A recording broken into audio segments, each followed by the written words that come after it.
Dear Stephen, I've been watching you closely for several years. Not creepy, I know. We met once at an event, and I haven't washed my hands since. Moderately creepy. Anywho, my family has a butcher shop, and I know you like to eat. That is not to be a fat joke.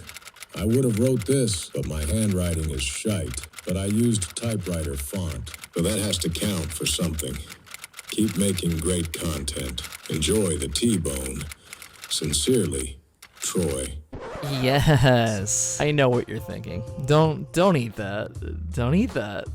I will admit, my faith in humanity has normally gotten me into some precarious situations. Though I'll also note, normally that has been with people that you think you know really well, and then it just takes out to be a turn for the worse. More so than my encounters with strangers. Well, a person on the internet sends you food. How bad can it be? How bad? How bad? And I'm more concerned that the dude used papyrus for the signature. Papyrus? At least he didn't use the Wingdings font. I just ate, but that doesn't mean I'm gonna turn down a T-bone steak from who knows where in the world that it came from. So saddle up.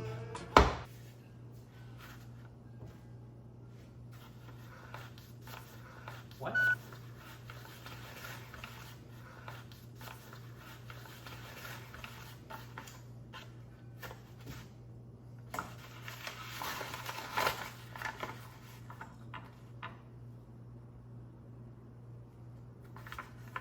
I'm gonna make this abundantly clear. I'm not a cooking show, nor a professional chef, but this is the kitchen we're using. I've remodeled it and did this window because before it was those 80s glass blocks that looked like this. Didn't care for that, so all giant panes of glass and new countertops. And look at this, oh, there's hey. You know, I know, this is his kingdom, not mine. I will not mess with that. Anyways, the only other thing that I did in this area was actually put up this Arabescado marble countertops with a reverse waterfall like this on both sides. You know, just... And of course, the Ninja interior designer painted everything out of that buttercream awful color. Ugh. Well, hi, buddy. I know, you want to eat whatever that smell is, don't you? Let me test it first. Butt pets, yeah! Loves it. All right, well, this looks lovely, but here is a non-sponsored appreciation for the mighty Sebenza. It's always on my side. Its design is timeless, elegant, and it's the best thing to come out of Idaho, besides, of course, potatoes, and the second best plumbing company I know outside of the Mario Brothers. And this shall be my tool, so yep.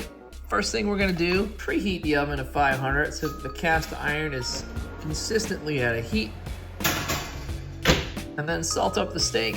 You normally need an hour of salt per inch, and this will draw out the moisture, create a brine on top, which will reabsorb and break down the proteins, which essentially will enhance the tenderness, juiciness, and the actual flavor of what you are enjoying.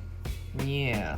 All right, you know, when people talk about salt of the earth, typically it's like, yeah, Himalayan pink salt. This stuff is just absolutely, well, I use it on pretty much everything. I'm a massive fan of a real delicious salt. But you know what's another really great one? This is Persian blue salt.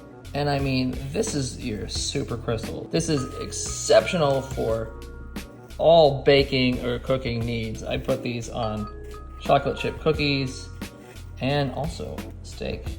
Look at these blue crystals. I mean, come on. Do not try to snort these. All right, I'm done. Well, I don't know what the point is of doing it that way. It just rolls up my forearm.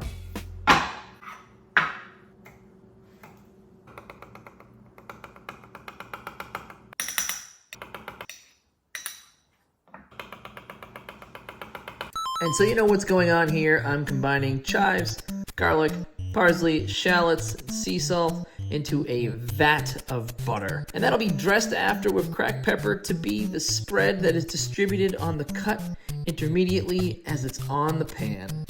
You can mix and match here, but ultimately butter, salt, and pepper can make any steak better without getting fancies, so yep.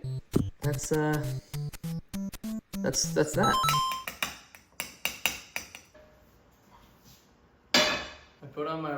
wizard. I put on my robe and wizard. I put on my robe and wizard hat.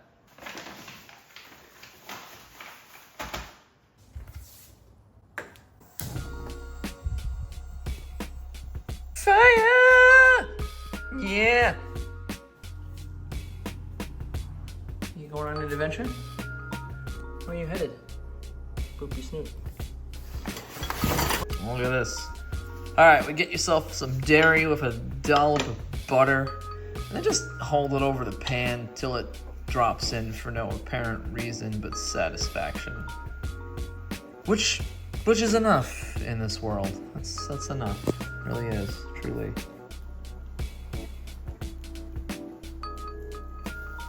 Yeah!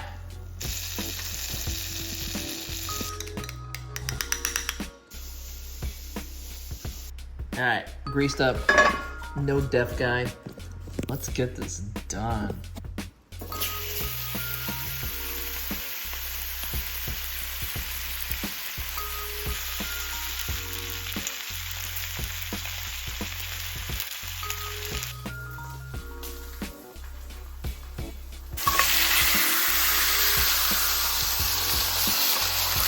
Captain's log, you are looking for browning, and you have to have a discipline here to do about 1.5 minutes each turn.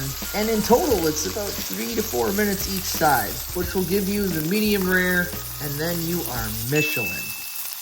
Anything past that is, well, like eating a Goodyear tire. Actually, a bad year tire. And we're looking for Michelin because, yes, a tire company invented the rating system for good food.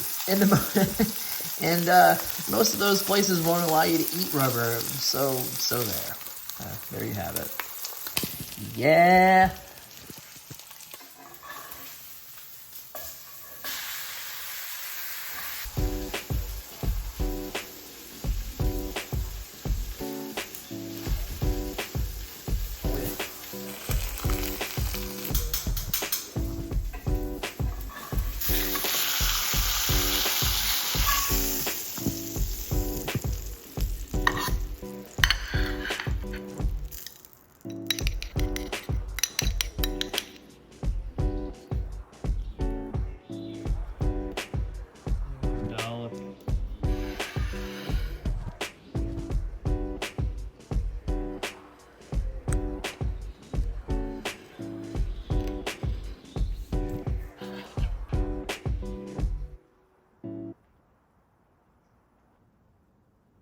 Damn, Troy.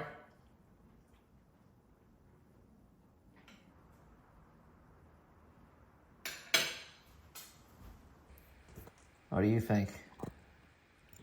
Should we feed the homeless? We take care of all the critters around here? Yeah. Okay.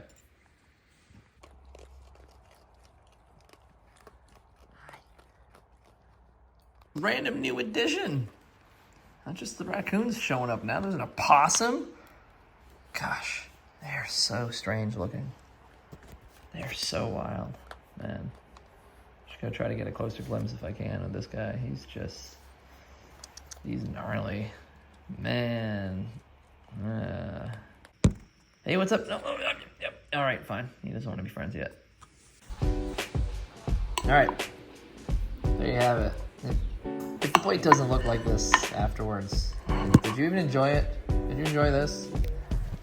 Did you really want a cooking show today? Probably not. But here we are. Anyways, I hope you all have a absolutely lovely day. Thanks for being here, and I'll see you all next week. Ciao. Literally, ciao.